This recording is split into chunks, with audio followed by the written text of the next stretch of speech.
नमस्कार, स्वागत है आपका न्यूज 18 पंजाब हरियाणा हिमाचल में। मैं हूं आपके साथ कुसुम रावत। बुलेटिन में शुरुआत बड़ी खबर के साथ करेंगे। पंजाब की तर्ज पर हरियाणा में भी वीकेंड लॉकडाउन का ऐलान किया गया है। शनिवार और रविवार को लॉकडाउन लगाने का ऐलान किया गया है। इसके साथ ही आज और कल सभी दफ्तर और दुकानें बंद रहेंगी। सिर्फ जरूरी सेवाओं की दुकानें ही खुलेंगी। इसके साथ ही हरियाणा के गृह मंत्री अनिल विज ने सख्ताई से इन्हें लागू करने के आदेश जारी कर दिए हैं। तो पंजाब की तर्ज पर हरियाणा में भी बड़ा फैसला लिया गया है, क्योंकि हरियाणा में लगातार आंकड़ों की रफ्तार बढ़ती जा रही है। कोरोना के मामले बढ़ते जा रहे हैं और इसी के मद्देनजर पंजाब की तरह अब हरियाणा में भी वीकेंड लॉकडाउन कर दिया गया है। शनिवार और रविवार को लॉकडाउन लगाने का ऐलान किया गया है। इसका मतलब ये है कि आज और कल सभी दफ्तर और दुकानें यहां बंद रहेंगी। सिर्फ जरूरी सेवाओं की दुकानें ही खोली जाएंगी।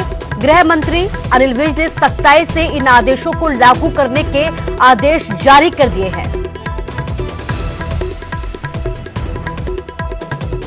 तो बड़ी खबर आपको बता रहे हैं, पंजाब की तर्ज पर हरियाणा में भी लॉकडाउन का ऐलान किया गया है। शनिवार और रविवार को लॉकडाउन रहेगा। सिर्फ जो भी जरूरी सेवाएं होंगी, जो भी जरूरी सेवाओं से जुड़ी हुई दुकानें होंगी, वो ही खोलने के आदेश जारी किए गए हैं।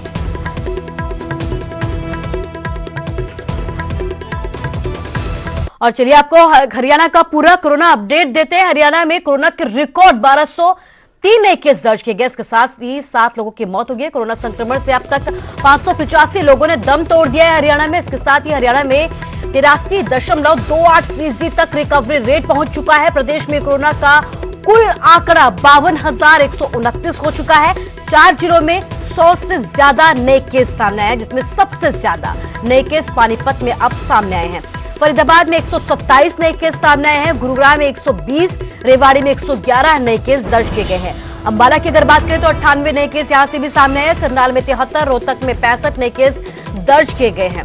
कुरुक्षेत्र की अगर बात करें तो यहां से 63 नए केस सामने आए हैं। यमुनानगर और महेंद्रगढ़ में 58 नए केस दर्ज किए गए हैं। हिसार में 56, सिरसा में 48, सोनीपत में 46 केस दर्ज किए गए हैं। इसके साथ ही पंचकुला में 43, भिवानी में 24, फतेहाबाद में 21, पलवल में 19, कैथल में 14, झज्जर में 12 केस सामने आए हैं। नूह की अगर बात करें तो नूह में 9 और जींद में सबसे कम 6 नए मामले सामने आए हैं। तो आप देख सकते हैं कि किस तरीके से हरियाणा में भी कोरोना की रफ्तार लगातार बढ़ती जा रही है और इसी के मद्देनजर हरियाणा सरकार की तरफ से अब हरियाणा में भी वीकेंड लॉकडाउन का ऐलान किया गया है। पंजाब की तर्ज पर यह फैसला लिया गया है और बड़ी ही सख्ताई के साथ इन आदेशों को लागू करने के आदेश जारी कर दिए गए हैं।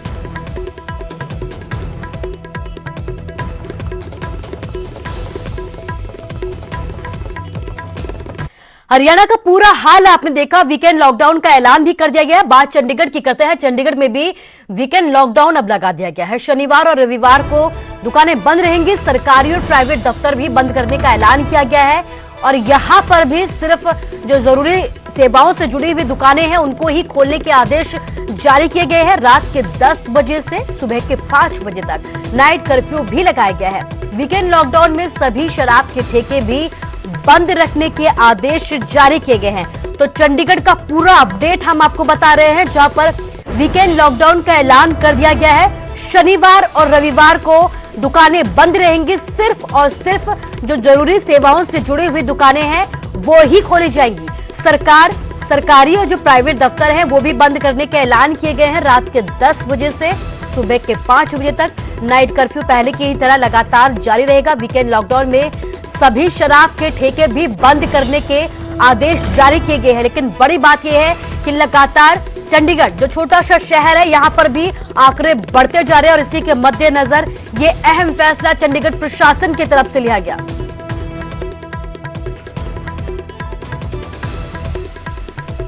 और पंजाब का अपडेट आपको देते हैं। पूरे पंजाब में आज और कल वीकेंड लॉकडाउन रहेगा। सोमवार सुबह 5 बजे तक लॉकडाउन रहेगा।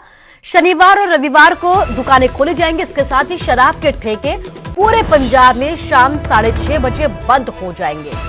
जो शराब के ठेके भी शाम के 6:30 बजे ही बंद होंगे। इसके साथ ही मॉल के अंदर वाले रेस्टोरेंट और होटल भी बंद रहेंगे। बाहर वाले होटल जो है वो 7 दिन खुले रहेंगे। लेकिन बड़ी बात यह है कि वीकेंड लॉकडाउन यहां पर भी जारी रहेगा। आप देख सकते हैं जिस तरीके से हरियाणा में फैसला लिया गया है और चंडीगढ़ में फैसला लिया गया है, लेकिन पंजाब में ये फैसला बहुत पहले ही ले लिया गया था। आज और कल जो है लॉकडाउन रहेगा, जिसमें 5 बजे तक ये लॉकडाउन रहेगा, सोमवार की सुबह तक। शनिवार और रविवार को शराब के ठेके खुले रहेंगे। इसके साथ ही पूरे पंजाब में ये ठेके शाम के 6:30 बजे एक समय निर्धारित किया गया है, तब तक ही खुले रहेंगे। इसके बाद इन्हें बंद करना जरूरी बताया गया है। शराब के ठेके जिन्हें खोलने के जो आदेश जारी किए गए थे, लेकिन 6:30 बजे इन दुकानों को सख्ताई से बंद करने के आदेश भी जारी किए गए हैं।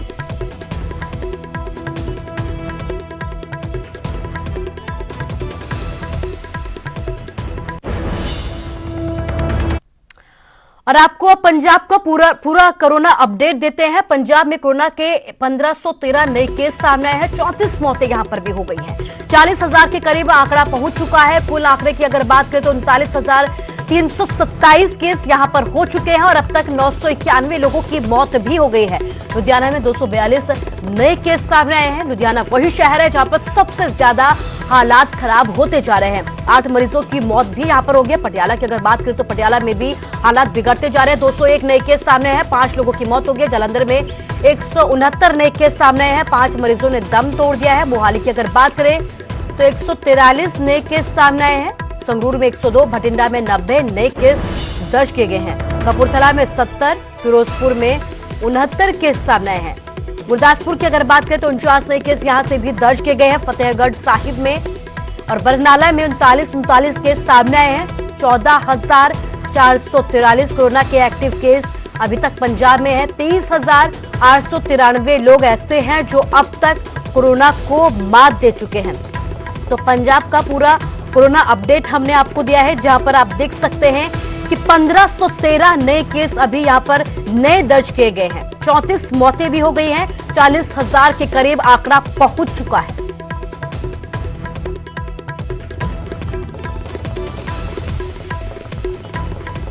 तो आप देख सकते हैं कि लगातार आंकड़ों में इजाफा होता जा रहा है। इस बीच पंजाब की जनता को कैप्टन की सख्त हिदायत दी गई है। नियमों का पालन नहीं किया तो और सख्ताई अब बढ़ा दी जाएगी। 5 महीने हो गए हैं, लगातार आंकड़े बढ़ते जा रहे हैं, आंकड़ों में कमी नहीं आ रही है। ये कहना है पंजाब के सीएम कैप्टन अमरिंदर सिंह की तरफ से, जिसके बाद उनकी तरफ से जनता को सख्त हिदायत दी गई है। 3 सितंबर तक 64,000 तक पहुंच सकता है कोरोना का पूरा आंकड़ा। 18 सितंबर तक 1,18,000 तक आंकड़े पहुंचने की उम्मीद है। इसके साथ ही 3 सितंबर तक पंजाब में 1721 मौत का अनुमान भी जताया गया है। इसके साथ ही 18 सितंबर तक कोरोना से 3,148 मौत का अनुमान जताया गया है, जिसके बाद पंजाब के सीएम कैप्टन अमरिंदर सिंह ने लोगों को सख्त हिदायत दी है कि अगर नियमों का पालन नहीं किया तो सख्ताई को पंजाब में और बढ़ा दिया जाएगा, क्योंकि लगातार आंकड़े बढ़ते जा रहे हैं। पंजाब में 5 महीने हो गए और आंकड़ों में इजाफा होता ही जा रहा है। और इसी के मद्देनजर अब पंजाब के सीएम ने लोगों से सख्ती की बात कही है कि अभी भी अगर आप नहीं माने तो सख्ती को और बढ़ाया जा सकता है। दे हुक्म दे के आए और वो आज ऐलान हो जाएंगे। सख्ती करनी पै रही है मैनू, क्योंकि लोग नहीं मैनू मानते। जब तक तुसी नहीं मानते ये गल नहीं सिरे चढ़ सकती। और मैं मनण की गल तुहानूं दसां कि 22 मार्च तो लैके अज तक किन्ने हफ्ते हो गए ने। डेली मेरे को रिपोर्ट आती है, ये डेली रिपोर्ट है जिहड़ी मेरे को आती है कि जदों मास्क नहीं पाए चलान कर दिता या कोई सोशल डिस्टेंसिंग नहीं रखी। और तुहानूं पता किन्ने ने इहो जिहे बंदे हर रोज़ 3,000 तो लैके 6,000 तक लोगों का चलान होंदा मास्क नहीं पाउण दा। हुण की औखा है आपां नूं मास्क पाउण। मैं तुहानूं बेनती करन आया कि रब दे वास्ते तुसीं मेरे आखे लगो और अपने मास्क पाओ, हथ धो। और ये जिहड़े कदम असीं हुण अज ऐलान कर रहे हैं, सरकार वालों कुछ सख्ती कर रहे हैं। और मैं तुहानूं ये भी दस्सां 31 ताईं मैं रख रहा, मैं कल दस्सिया सी। और अगर 31 ताईं एक काबू नहीं आता पंजाब तो मैं होर सख्ती करूँगा। मैं पंजाबियों की जान बचाउणी है। मैं नहीं देखना कि किहड़ा बंदा कोई इधर निकल के किसी दे नाल जाके उत्थे कोई पार्टियां करो या होर चीज़ां करो। 3 सितंबर को 64,000 हो जाना है और 18 सितंबर को 1,18,000 हो जाना है। जिहड़े अज मौतां मैं तुहानूं दस्सियां ने कि साडे कोल इत्थे 957 ਨੇ ਇਹ 3 ਸਤੰਬਰ ਨੂੰ 1721 ਹੋ ਜਾਣੀਆਂ ਨੇ ਔਰ ਅੱਗੇ 18 ਤਰੀਕ ਨੂੰ 3148। ਹੁਣ ਇਹਦਾ ਫਾਇਦਾ ਹੈ, ਦੱਸੋ ਮੈਨੂੰ, ਕੌਣ ਮਰਦਾ ਹੈ? ਪੰਜਾਬੀ ਮਰਦਾ है। कौन बीमार होता है? पंजाबी बीमार होता है। तो कोरोना की रफ्तार लगातार बढ़ती जा रही है, हालात बिगड़ते जा रहे हैं। इस बीच एक और बड़ी खबर आपको बता रहे हैं। खबर खेल से जुड़ी है। देश की सबसे धुरंधर पहलवान और ओलंपिक मेडल विजेता साक्षी मलिक ने हरियाणा सरकार पर वादा पूरा नहीं करने के आरोप लगाए हैं। साक्षी मलिक का कहना है कि सरकार ने वादे के मुताबिक ना उनको जॉब दी है और ना ही उन्हें प्लॉट दिया गया है। वहीं हरियाणा के खेल मंत्री अनिल विज ने अपने ही अंदाज में साक्षी मलिक को जवाब दिया है।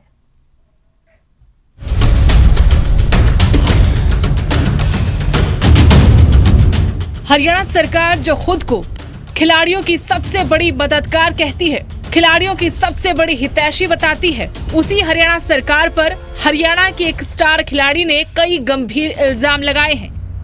हरियाणा सरकार को कटघरे में खड़ा किया है।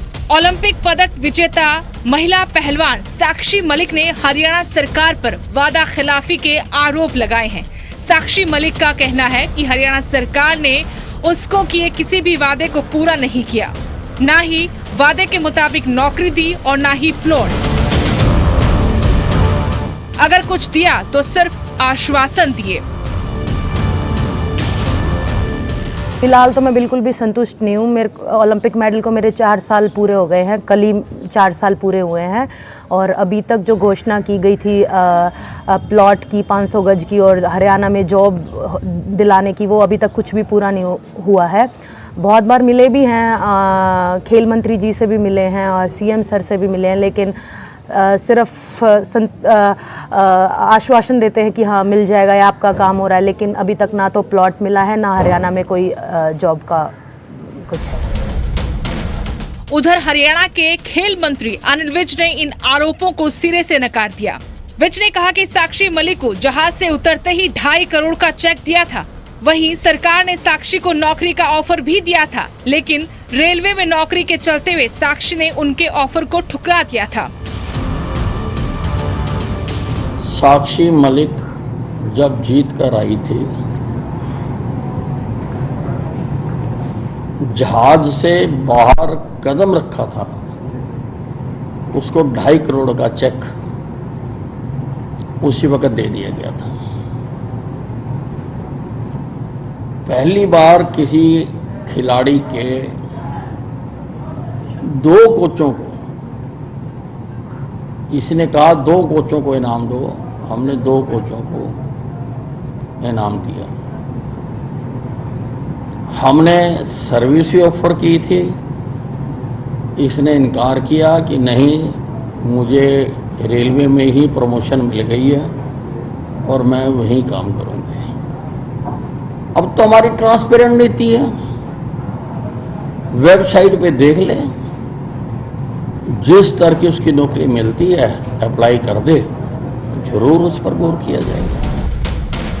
बता दें कि साक्षी मलिक का ये आरोप ठीक उस वक्त में आया है जब भारत सरकार की ओर से उन्हें अर्जुन अवार्ड के लिए नामित किया गया है और हरियाणा सरकार की तरफ से पहलवान बबीता फोगाट को खेल विभाग का डेप्यूटी डायरेक्टर लगाया गया है। अब साक्षी मलिक ने सरकार से स्पोर्ट्स डायरेक्टर के ओहदे की मांग की गई है। चंडीगढ़ से चमन पलानिया के साथ ब्यूरो रिपोर्ट, न्यूज़ 18।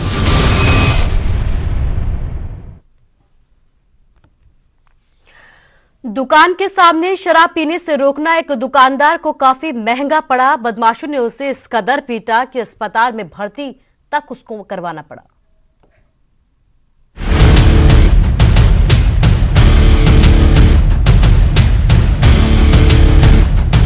अस्पताल के बिस्तर पर पड़ा ये युवक एक गलती कर बैठा कि उसने बदमाशों को उसकी दुकान के आगे शराब पीने से मना कर दिया। बस फिर क्या था, बदमाशों को ये बात नागवार गुजरी कि उनकी महफिल में कोई खलल कैसे डाल दे।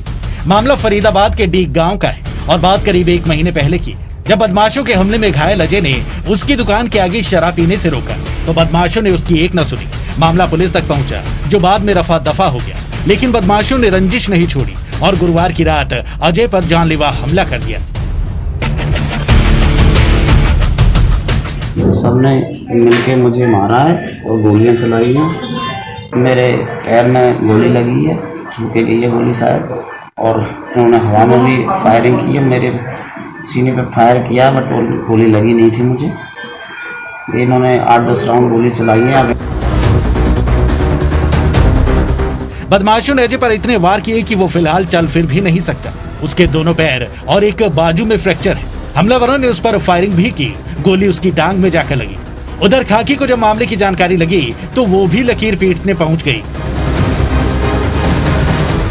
और मेरे भाई को देखते ही फायर कर दी।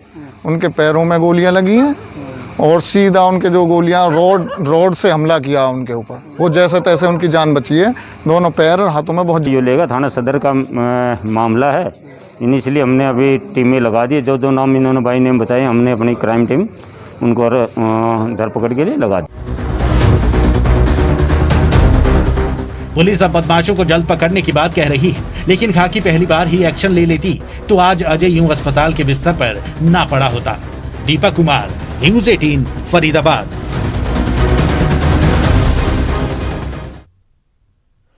हरियाणा की बेटियों ने प्रदेश का मान बढ़ाया है। रानी रामपाल को हॉकी के खेल रत्न पुरस्कार से सम्मानित किया गया है, तो वहीं पहलवान विनेश फोगाट को भी राजीव गांधी खेल रत्न पुरस्कार से सम्मानित किया जाएगा, जबकि शूटिंग में मनु भाकर को अर्जुन अवार्ड मिलेगा।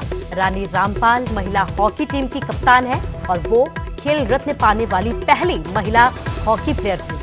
रानी रामपाल के नाम की सिफारिश खेल रत्न के लिए किए जाने से खेल जगत में काफी खुशी का माहौल है और रानी के परिजन भी बेहद खुश हैं। खुद सीएम मनोहर लाल ने ट्वीट कर रानी रामपाल को इसकी बधाई दी है। वहीं 25 साल के विनेश को उन 5 भारतीय खिलाड़ियों में शामिल किया गया है जिनमें खेल का सबसे बड़ा सम्मान दिया जाएगा। विनेश एकमात्र भारतीय महिला पहलवान है जिन्होंने अब तक टोक्यो ओलंपिक के लिए क्वालिफाइड किया है। विनेश 2019 विश्व कुश्ती चैंपियनशिप में कांस्य पदक जीत चुकी हैं। इसके साथ ही वो गोल्ड कोस्ट राष्ट्रमंडल खेल में 2018 और 2018 जकार्ता एशियाई खेलों में भी स्वर्ण पदक जीतने वाली पहली भारतीय महिला पहलवान है। बात अगर मनु भाकर की करें तो इस निशानेबाज के नाम कई रिकॉर्ड दर्ज किए गए हैं। देश की झोली में अब तक ये निशानेबाज कई पदक डाल चुकी है।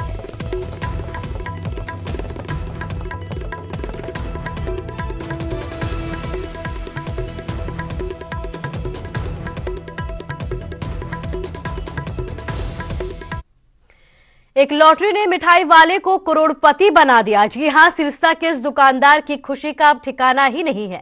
किस्मत ऐसे बदली जैसे कभी सपना देख रहा हो।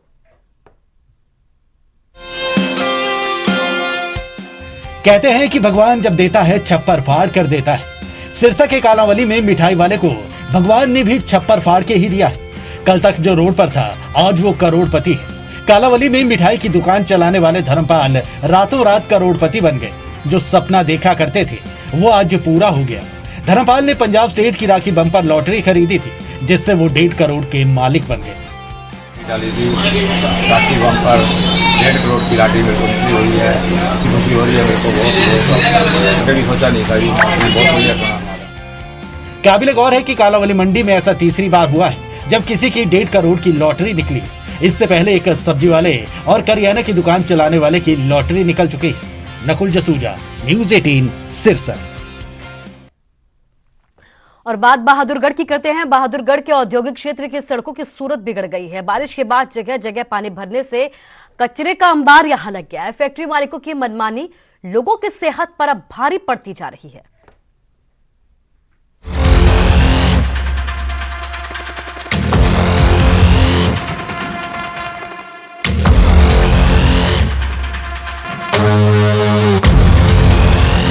तस्वीरें बहादुरगढ़ के आधुनिक औद्योगिक क्षेत्र की हैं, जहां बारिश का पानी सड़कों और पार्क में जमा हो रहा है।